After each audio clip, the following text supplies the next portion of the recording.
Conseguem visualizar? Sim. Sim. Então, mais uma vez, boa noite. Eu sou o professor Ellison, trabalho aqui no IFPA Campus Bragança. E o título do meu trabalho, o trabalho já foi defendido, 2022, 31 de março de 2022, o trabalho, que tem como título Filosofia da Escuta e Prática Docente no Contexto da Educação Profissional Integrada no Estudo de Caso no Campus Bragança do IFPA. E aí teve como orientador o professor doutor Acildo Leite da Silva, da Universidade Federal do Maranhão. Eu fiz o profilo no núcleo da Universidade Federal do Maranhão. Eu vou apresentar aqui, de maneira geral, alguns tópicos, do como foi desenvolvido o trabalho, para se ter uma noção desse trabalho. Qual foi a problemática da pesquisa? Como os discentes do curso de edificações do segundo ano percebem a prática docente no ensino de filosofia e qual a implicação dessa escuta no repensar da prática docente de filosofia? Essa problemática se deu justamente quando foi também antes do período a pesquisa se deu no período da pandemia, 2020, 2021, que se deu a grande parte do desenvolvimento da pesquisa. E aí, essa problemática se deu justamente quando, nos corredores, na hora do intervalo, ou entre uma aula e outra, os alunos começaram a falar. Se eu explicar bem, professores que não conseguem explicar, a gente não consegue entender. E foi justamente essa escuta dos alunos que me fez pensar nessa problemática, Como é que os alunos, de fato, percebem a prática do professor de filosofia, E como essa escuta pode implicar aí no repensar da nossa prática quanto professor. E é justamente a partir dessa escuta, de ouvir os alunos nos corredores, nas aulas de filosofia, comentarem em relação à prática docente de determinado professor.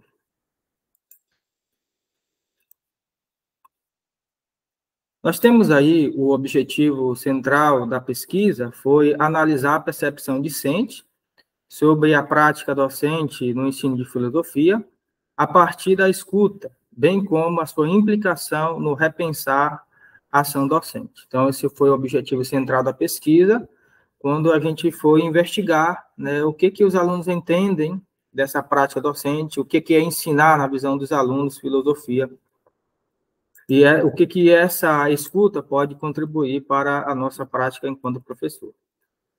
Coloco aqui o primeiro capítulo, Nesse primeiro capítulo a gente traz um pouco da educação profissional, porque trabalhando no Instituto Federal do IFPA Campus Bragança, a gente tem que ter um pouco noção do que é uma educação profissional. Então, o primeiro capítulo, ele é intitulado Educação Profissional Integrada ao Ensino Médio e o Ensino de Filosofia. O objetivo desse capítulo foi investigar a relação entre a educação profissional integrada e o ensino de filosofia, com vista à compreensão da educação profissional integrada e do lugar da filosofia nessa dimensão formativa. Então, o objetivo central desse primeiro capítulo foi justamente investigar qual é o lugar da filosofia dentro de uma educação profissional integrada. Dentro desse capítulo aí, ele tem 3 seções, que eu estou apresentando aí.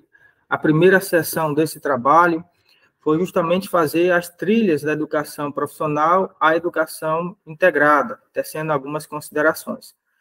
Porque a gente precisaria, então, entender o que é uma educação profissional, como surgiu, e tecendo alguns comentários, algumas exposições, até chegar à educação profissional integrada. E aí, nessa primeira seção desse capítulo, nós temos, então, leis e decretos, que fundamentam a base teórica desse capítulo, lei da LDB, e o decreto 5.154 de 2004, que traz a ideia da educação integrada. Esse decreto aqui faz com que a educação profissional integrada passasse a existir enquanto lei e se desenvolver ao longo do tempo, Outro documento importante é o documento base sobre a educação profissional técnico de nível médio integrada ao ensino médio, e alguns autores aí que contam um pouco dessa trajetória da educação, aí como Cunha, Salles Oliveira, Manfred e Paiva. Ainda falando sobre esse primeiro capítulo aí, nós temos uma segunda parte desse primeiro capítulo, que é justamente entender qual é o lugar da filosofia na educação profissional integrada do ensino médio. Aí, novamente, lembrando algumas leis que fundamentam o entendimento, qual é o lugar da filosofia? A Lei 5.692, de 1971, né, período da ditadura militar, no qual a filosofia é retirada aí dos currículos. Depois nós temos uma lei que garante a filosofia no ensino, né, a Lei 2008, 11.684, e aí a mais atual, um pouco mais recente, a 13.415, 2017, que é a Lei de Reforma do Ensino Médio, que deixa a filosofia um pouco à margem, né? E aí, pelo que a gente pode perceber, essa presença, o lugar da filosofia é uma luta constante, porque uma hora a filosofia está, outra hora se retira a filosofia. Então, aí nós temos aí um pouco dessa briga aí da filosofia permanecer ou não dentro da escola. E aí, novamente, o decreto, né, 5.154, que traz a integração do ensino médio com o ensino profissional, né, chamada a educação integrada. Outro documento importante, né, que foi base para a fundamentação teórica dessa sessão, foi o parecer 38 de 2006 do Conselho Nacional de Educação e da Câmara de Educação Básica, né, que fundamenta algumas ideias sobre essa permanência ou não aí da discussão do ensino integrado. Outros autores também, como Romo, Silveira, Morim, que traz a ideia do espírito problematizador para a filosofia, Leão, que traz também os fundamentos teóricos do conhecimento científico e suas implicações, e aí outro teórico também utilizado, Quaresma, né, que traz também a discussão sobre os impactos da tecnologia e o papel da filosofia em questionar, né, essas questões técnicas dentro da educação. Continuando aqui, ainda nessa sessão, nessa terceira parte da sessão do primeiro capítulo, nós temos aqui a prática docente nos documentos oficiais da educação profissional integrada do campus Bragança do IFPA.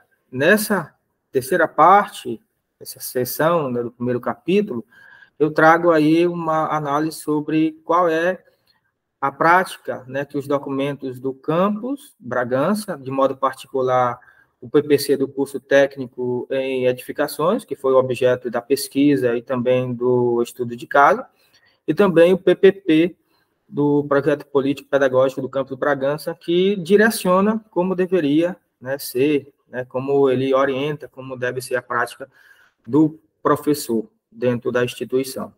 Né, e esse documento aí, esses dois documentos, tanto do PPC do curso de edificações, como do PPP do campus, apontam para uma prática que emancipe os sujeitos, né, para a transformação das relações opressoras na sociedade desiguais, né, como fonte base da documentação, tais o Bernaval Saviani e Paulo Freire aí como os principais norteadores de uma prática docente.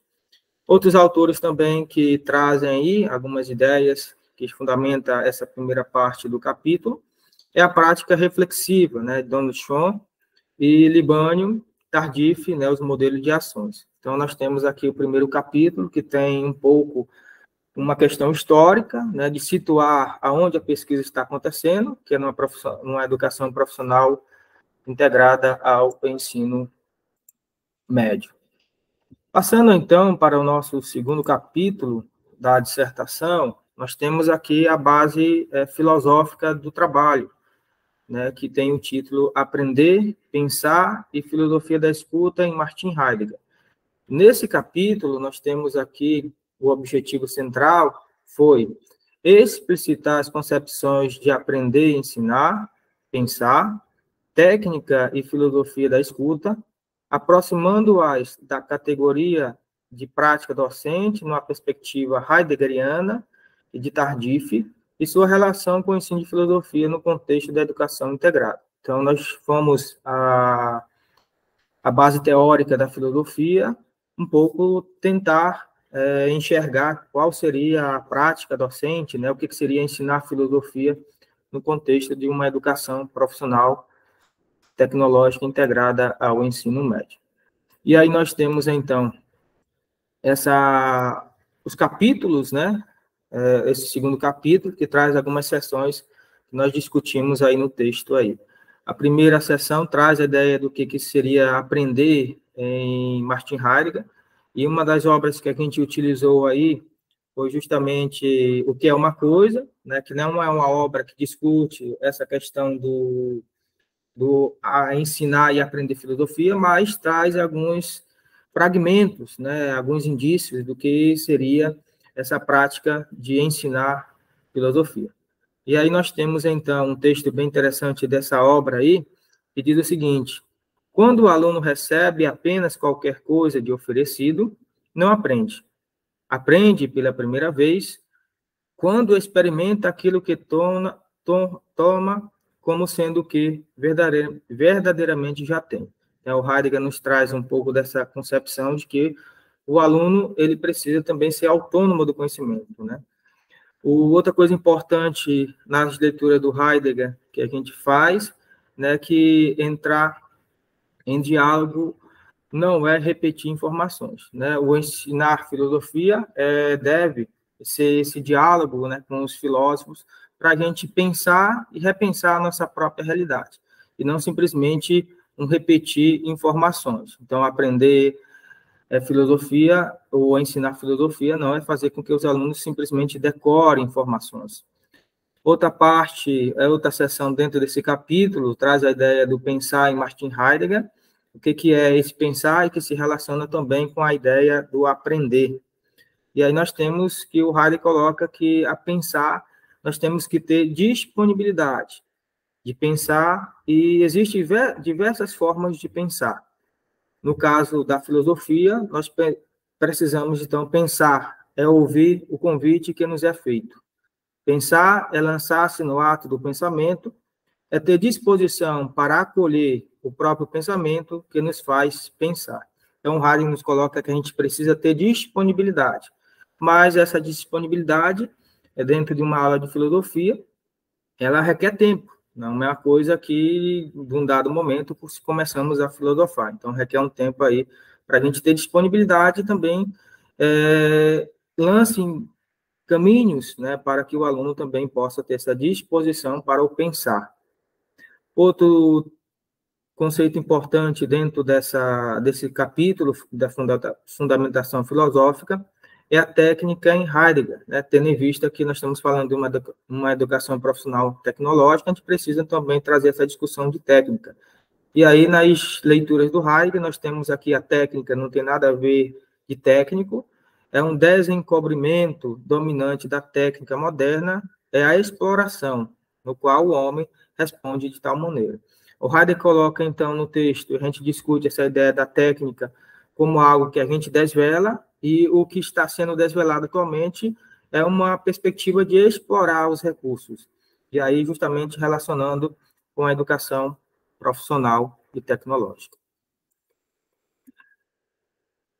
Dentro desse segundo capítulo, nós temos uma seção que a gente discute filosofia da escuta, como foi apresentado no início do trabalho, é o título, né? A gente precisa também discutir o que é filosofia da escuta, e essa filosofia da escuta nos traz a ideia de que a gente precisa, então, ter acesso, né, como a professora Elaine colocou aí, a ter acesso aos materiais, às obras dos filósofos, né? Vamos ter aula de filosofia, os alunos não têm acesso às obras filosóficas, né? Como é que a gente pode falar de ensino de filosofia sem ter uma obra filosófica para orientar, fazer com que os alunos, então, tenham acesso? Então, nós discutimos aí nesse capítulo também esse conceito de filosofia da escuta, que nós precisamos ter, então, um recolhimento, um recolher ao apelo que nos convida e nos provoca a adentrar e experimentar aquilo que a filosofia é, e não simplesmente coletar informações sobre o que disseram os filósofos, é um ouvir atento e meditativo naquilo que foi dito, numa atitude de abertura para a compreensão do ser. Então, nós temos aqui na filosofia da escuta, né, o que o Heidegger nos aponta também na obra, num dos textos, né, o que é isto a filosofia, que a gente precisa se deparar e ir ao encontro da filosofia. Então, o ensino da filosofia precisa ter esse diálogo com os textos filosóficos. Nós temos, então, dentro ainda desse segundo capítulo, um tópico sobre filosofia ainda da escuta, um fragmento, podemos dizer assim, dentro desse parte de filosofia da escuta, é escuta e ensino, né? Qual a relação entre escutar e ensinar? Deve-se abrir-se ao pensar e a experienciar e exercitar o pensamento. Ou seja, dentro de uma aula filosófica, a gente precisa, então, dar ouvido aos filósofos, pensar como eles e também, a partir deles, pensar a nossa própria realidade, né? E uma última seção dentro desse capítulo, nós temos, então, a aproximação da prática docente em Heidegger. Nós procuramos, então, buscar, através dos textos, uma identidade do que seria uma prática docente do professor de filosofia na perspectiva do ensino, e aí nós chegamos à ideia de que a prática docente deve estar ligada a uma atitude questionadora e crítica. Essa atitude questionadora, nós procuramos ver, e conseguimos ver também nas obras do Heidegger, boa parte das obras deles começa com uma interrogação. O que é uma coisa? O que é isto, a filosofia? Então, a prática do professor de filosofia deve estar orientada para um questionar, uma atitude questionadora e crítica também. Nós temos, então, o último capítulo, que é a parte da intervenção, que a nossa intervenção foi ouvir os alunos e, a partir dessa escuta, indicar uma sequência didática, né, que leva em consideração essa escuta. Então, esse terceiro capítulo é intitulado A Filosofia da Escuta e a Contribuição para a Prática Docente, uma experiência de escuta no FPA Campus Bragança. O objetivo desse capítulo foi compreender os dizeres dos discentes referente à prática docente do ensino de filosofia no contexto de sala de aula e no intuito de refletir sobre essa escuta com vista a repensar a ação docente. Nós temos, então, esse capítulo 3, que é o capítulo da parte prática, parte da pesquisa. Nós temos, então, contribuições sobre o IFPA Campus Bragança, a escuta discente sobre o ensino de filosofia. Nesse capítulo também nós temos uma seção que discute como está a filosofia no IFPA Campus Bragança. E aí nós temos a caracterização do campo da pesquisa, curso discente, os arranjos produtivos, a situação da filosofia e matriz curricular. Só para ter uma ideia um pouco dessa, como é que é a filosofia no campus Bragança, quando eu cheguei no campus, 2017, anos anteriores, a filosofia só tinha um tempo de aula. Nos 3 anos, era presente nos 3 anos, 2016, e somente com uma aula. Depois de 2017, nós temos uma mudança, né? Nos PP6, os cursos de técnico passam a ter filosofia, continuam a ter filosofia 3 anos, com agora 2 aulas semanais para cada curso, né? A filosofia, então, aumenta a carga horária. Depois nós temos uma diminuição da carga horária, né? Com a BNCC e também um próprio documento da instituição que norteia que a filosofia e a sociologia não é obrigatória nos 3 anos, né? O texto não dá a margem bem explícito em dizer que a filosofia não deve estar, mas o texto, como foi escrito, deixa a margem para a interpretação. E foi um período pelo qual nós, no caso, somos 2 professores de filosofia no campus Bragança, a gente teve que entrar nos NDEs, né, o núcleo estruturante do curso, para poder enfatizar a importância da filosofia, né, porque alguns coordenadores tiveram também a perspectiva de tirar a filosofia, né? Atualmente nós temos cursos em que a filosofia somente em um ano, dos 3 anos, a filosofia só tem 1 ano, 3 aulas em um único ano, e há cursos ainda que a filosofia não está presente mais nos 3 anos, mas é alternado. Está presente em 2 anos, ou é no primeiro e segundo ano, ou é no segundo, terceiro, ou terceiro e último ano. Então, um pouco de como está a filosofia no campus Bragança. Depois nós temos aqui a consideração sobre o itinerário formativo, né, como se deu a pesquisa. A pesquisa é uma abordagem qualitativa, uma pesquisa também documental e bibliográfica e um estudo de caso. E aí, por fim, nós temos aqui a aplicação e avaliação de uma sequência didática, que foi o objeto da intervenção que nós fizemos. E aí, nós temos aqui, a partir do que nós chegamos, a partir dessa escuta discente, né, o que foi possível a gente parar para pensar sobre a nossa prática enquanto professor de filosofia. O ensino de filosofia deve voltar-se para uma atividade reflexiva que possibilite o aluno pensar para além de uma simples repetir frases ou pensamento dos filósofos, possibilitar certa autonomia na construção da avaliação da aprendizagem, possibilitou o desenvolvimento de uma postura crítica por parte dos discentes, né? Algumas ideias a partir da escuta dos discentes, a gente chegou a essa conclusão.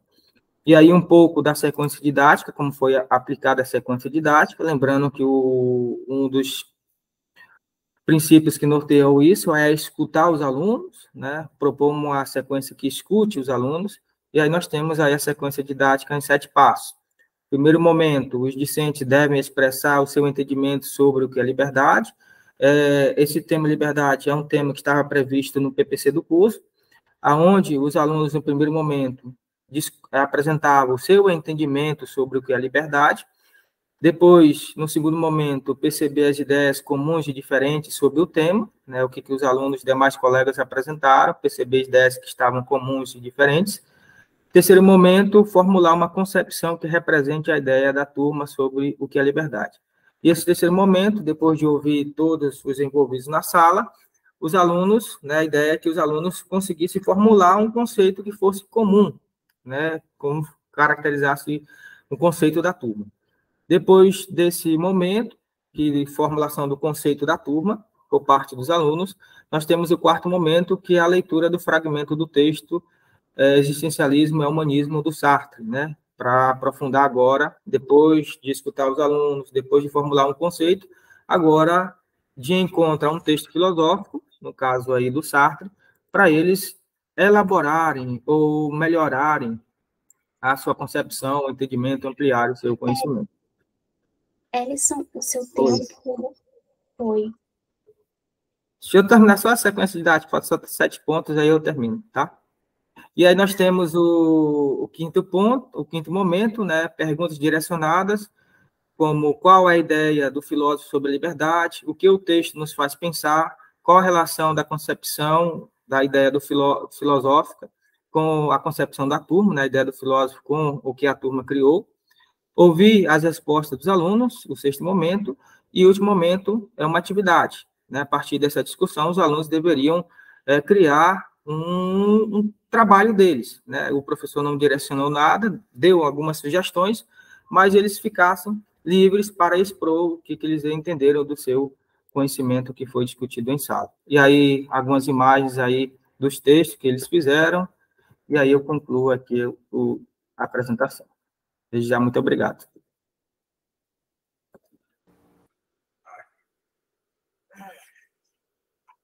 Muito bem, agradecemos aí ao Ellison pelo trabalho, muito interessante. O tempo está um pouquinho avançado já, mas eu estou observando aqui que tem mais um expositor na sala, dos 5 que estavam agendados.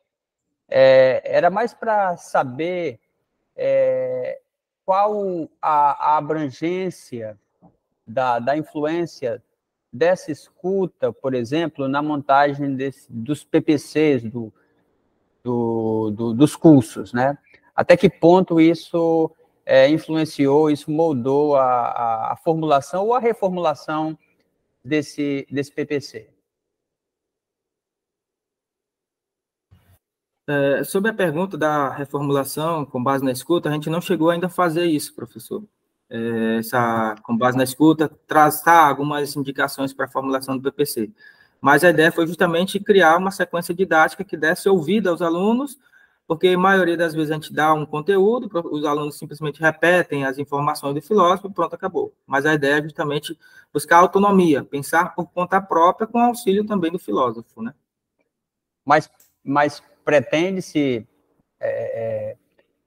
reformular ou trazer alguma contribuição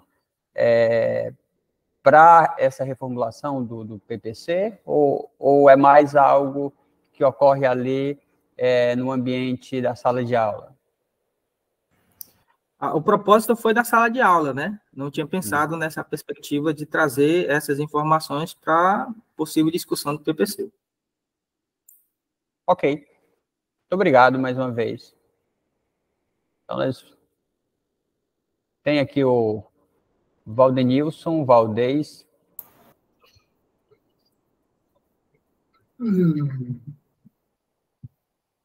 Boa noite aí, Valdez. Pode ter uma pergunta ao Ellison? A minha dificuldade em entender como aplicar esses planos, né, que a gente faz muitas vezes para alunos de sala de aula, alunos que vêm de escola, que a maioria deles estão na escola pública, e geralmente a gente não tem um interesse pela filosofia. Eu ensino em escola particular, que é uma escola tem um certo renome aqui em Manaus, não é uma escola para...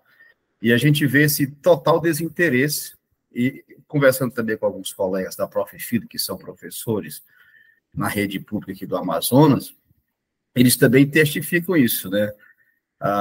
Às vezes eu percebo que os planos nossos que a gente tem de aula até para os alunos de filosofia, eles acham totalmente desinteressante, né? E a minha dificuldade é essa, como a gente fazer planos que, ao mesmo tempo, dê para debater a filosofia para os alunos, e não sei se você, na sua pesquisa, trabalhou alguma coisa que torne a filosofia, dentro da sua pesquisa, um tanto relevante, né, para chamar a atenção, despertar o interesse, porque, assim, eu particularmente, olhando alguns congressos e lendo algumas coisas, eu não vejo esses planos despertando interesse nos alunos. A gente tem uma dificuldade grande de despertar interesse para o filosofar em sala de aula, certo? Essa seria a minha observação e a minha pergunta. Como é que a gente poderia fazer, dentro dos nossos planos, despertar esse interesse para o filosofar, para alunos que são tão desinteressados em um país onde onde o filosofar é totalmente desestimulado, certo? Parece que muitas vezes os nossos planos vão para um canto e o aluno está para outro. É só isso. É uma pergunta que cabe até uma investigação, né? Como fazer isso, né? É uma coisa interessante, o Heidegger nos diz um texto, né? O que é o interessante, né? Ele faz uma discussão sobre isso, interessante, é que no momento, aquilo que é interessante, naquele momento está sendo interessante, mas com logo passar do tempo, ele pode deixar de ser interessante. Né? Acho que uma grande preocupação nossa, e que me é continuamente uma preocupação, quando eu chego para dar aula de filosofia, né, discutir com os alunos, é justamente essa perspectiva que a gente fica trazendo somente informações, né, e às vezes isso não é muito atrativo no campo do ensinar, né, porque os alunos passam horas e horas sentados, e aí só ouvindo o professor falar. São questões assim que a gente precisa pensar, dinamizar, né, o próprio ensinar, né? A gente precisa buscar sempre caminhos. Eu acho que não tem uma receita de bolo, né? A gente precisa dialogar. E uma coisa interessante, para concluir, é que eu venho percebendo neste semestre, né, que uma coisa que me chama a atenção é a disponibilidade e também uma empatia, né? Quando a gente consegue criar uma empatia, professor e aluno, numa discussão, em um determinado tempo, né, de aula, isso faz com que os alunos se interessem, né? Acho que um grande caminho é criar essa empatia. Agora, como fazer isso? Acho que não tem uma receita de bolo, nós temos que ser criativos a todo momento, né, para poder fazer essa empatia filosófica, podemos dizer assim, acontecer.